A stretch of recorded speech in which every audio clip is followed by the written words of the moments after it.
احتیاطی تدابیر لوگوں کو بتانی چاہیے، جہاں جہاں جس مرحلے میں لوگوں کو ضرورت ہو رہنمائی کی، ماہرین کو وہ رہنمائی کرنی چاہیے۔ لیکن اس کے ساتھ ساتھ ایک بات کو ضرور ذہن میں رکھیں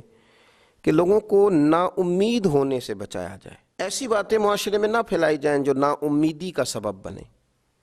لوگوں کو امید بھی دلائی جائے، ان کی توجہ رب رسول کی جانب بھی کی جائے، انہیں یہ بھی بتایا جائے کہ تم نہ اپنی مرضی سے پیدا ہوئے، نہ تم نے اپنی مرضی سے اپنے آپ کو بڑا کیا، نہ اپنی مرضی سے تمہارے پاس صحت تھی، تو جس رب کریم نے پہلے نوازا تھا وہ اب بھی نوازے گا۔ لوگوں کی امیدوں کو نہ توڑا جائے، مایوسیاں نہ پھیلائی جائیں، پریشانیوں کو مزید نہ بڑھایا جائے۔ اچھی امید، اچھی خبر، اچھا پیغام، آپ احتیاطی تدابیر ضرور بتلائیں، اور لوگوں سے بھی یہ اپیل ہے کہ وہ خوب احتیاط کا مظاہرہ کریں، لیکن یہ بات یاد رکھیں کہ کہیں مایوسی نہ پھیلائیں،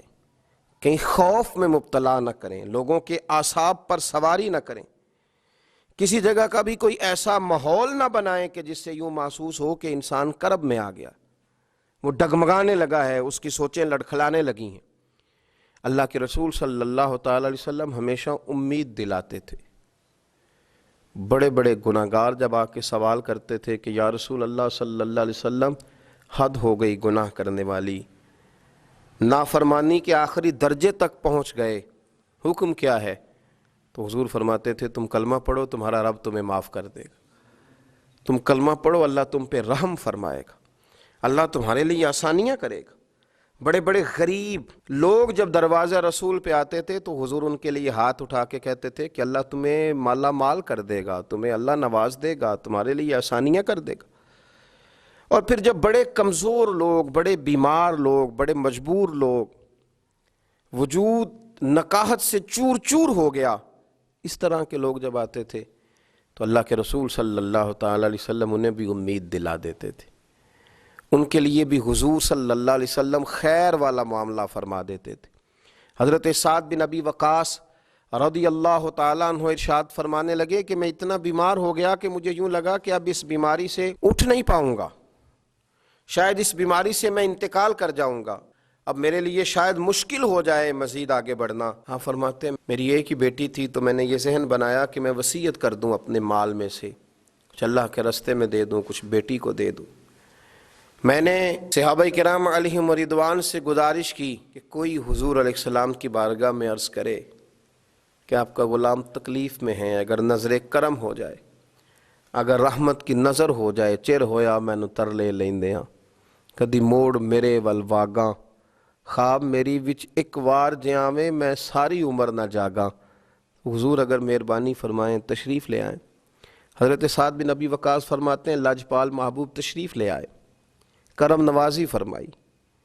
تو حضور کو دیکھا میں کئی دنوں کا بیمار تھا تو میری آنکھیں برس پڑی، میں رو پڑا۔ میں نے عرض کی یا رسول اللہ صلی اللہ تعالی علیہ وسلم، شاید اس بیماری سے اٹھ نہ سکوں، ایک ہی بیٹی ہے، میرا ارادہ ہے کہ میں اپنا بہت سارا مال اللہ کے راستے میں خیرات کر دوں۔ تو حضور علیہ السلام نے نا مجھے وصیت کے بارے میں بہت ساری باتیں ارشاد فرمائیں، لیکن قربان جاؤں میں اٹھ کے کھڑا نہیں ہو پاتا تھا، میری ٹانگیں کانپتی تھیں۔ لیکن جب سرور کائنات علیہ السلام سے میں نے عرض کی نا حضور اب شاید بچ نہ سکوں گا، اس بیماری سے چلا جاؤں گا، حضور نے امید دلائی، اور نبی پاک صلی اللہ تعالیٰ علیہ وسلم نے فرمایا سعد تمہیں کچھ بھی نہیں ہوگا، ابھی تو تمہاری وجہ سے اللہ اسلام کا نفع کرے گا، کفر کا نقصان کرے گا، ابھی تو بڑا کام کرنا ہے، اٹھ باندھ کمر کیوں ڈرتا ہے، پھر دیکھ خدا کیا کرتا ہے۔ فرمایا تم اپنے آپ کو مضبوط کرو قلبی طور پر۔ حضرت سعد بن ابی وقاص کہتے ہیں وہ حضور کی باتیں تھیں کہ میرے لیے قوت تھی، وہ ایک طاقت تھی، وہ ایک ایسی توانائی تھی جس نے میرے وجود میں حرارت پیدا کر دی۔ فرماتے ہیں کہ وہ